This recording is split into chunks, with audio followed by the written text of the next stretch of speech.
Guys, may share po ako. Yung Calandius oil namin, wala na po.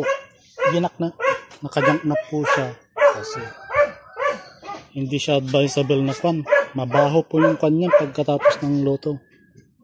Saka ang dumi-dumi po. Ito. Nakajunk na po ito, hindi na po namin ginagamit. So umpisa lang maganda, pero pagkuhan wala, no good. Mas maganda gumamit na lang tayo ng gasol.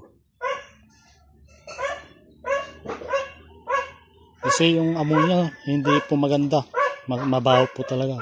Kaya hindi po advisable na ilagay sa loob ng bahay ito.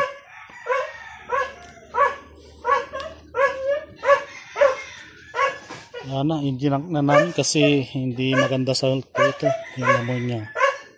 Yan po nga yung mga langis, oh. Tatlong kuwan.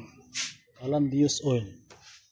Ngayon, Calandi useless ang tawag dito. Ito lang po may share ko. That's it. Thank you for watching.